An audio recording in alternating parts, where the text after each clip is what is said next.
Hi, this is a quick review of the Nokia Asha 300. So, I like this. I was starting off with this phone and I thought it's going to be great, and then it's had a few things that started to show its value, like the back of the case, pretty plasticky, and it doesn't scratch that. It's not scratched much, but it doesn't seem like it take much, and especially here, the camera doesn't have flash and it's flimsy. But and also another weakness is the unlock button there. It's really stiff to push. But other than that, it's surprised me. It's a great phone. The top build quality is amazing, just let down by the back case.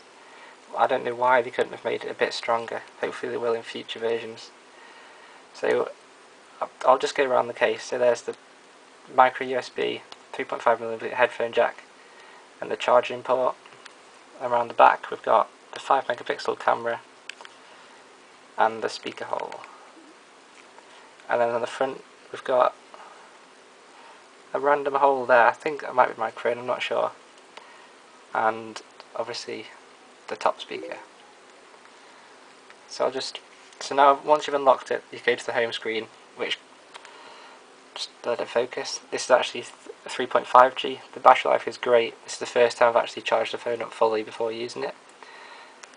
And it's great for what it does. I mean, Symbian's not the quickest operating system. This is run off a gigahertz processor, and I can't see much slowdown. So you click the clock and you get the alarm, which is useful. Then you click the date and you get the calendar.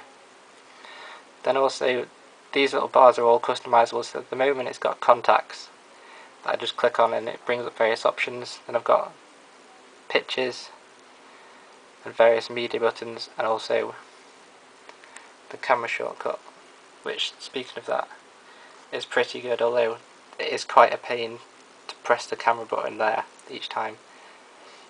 But it does have quite a few settings in it.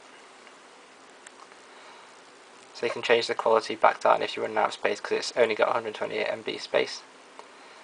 And to customize it, just simply hold and customize view.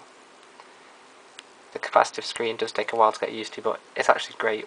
It's a lot better than I thought it'd be. So here's all the various things you can change on it. Mail as well. So we'll just go on the menu, and this can be done in the grid view or this list view, which I personally find is about the same to use. So as you can see, it's quite, if you put in a force in it, the scrolling's really responsive. And so we'll go back to the main screen. So you swipe to the right and this brings up your games. So you've got Angry Birds, which runs surprising. I was surprised by that. It runs almost as good as an iPod. Various games, but personally Angry Birds, I like it a lot, even though it's a light version. Swipe to the left and this brings up like the various Nokia Utilities, like the good old converter app, which works as well as it does. So go back to the home screen. So say you're going to send a text message, press the messaging button, that brings up your conversations, and then click that and you're ready to type, and there you go. It's pretty easy. And also what I really like about this, it's so easy to turn predictive text on and off. I don't know why phones make it so complicated. And you can insert a few smileys all so easily. I'm surprised how easy it is. This is what I find great about this phone, because it twins the easiness of the touchscreen with the tactility of the buttons. So let's put in an area code.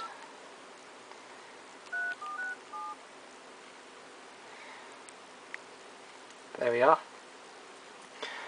So if it's so simple to type the numbers in, and then you've just got your call history. Obviously if you press green, red takes you back to the main screen. But again, the lock button is where I just constantly don't like. You've got to press so hard on it to lock. I ended up just pressing that button to unlock it, just not to use the lock button, which is a bit of a shame. The screen, the quality is great. It's perfectly bright in bright sunlight, and it plays back movies surprisingly well. So yeah, and also obviously I forgot about call quality. That's really good. It sounds crisp. and as I said before, the battery life is amazing. It lasted quite a long time, and I was on the tube in London for a bit, and actually we'll just look at the pictures a minute. So here's the pitch quality is actually surprisingly good. So yeah, thanks for watching. If you've got any questions, just ask below. Great overall phone, and the only really thing I hope this lock button sorts itself out and softens up, because that's really the only downfall of this phone.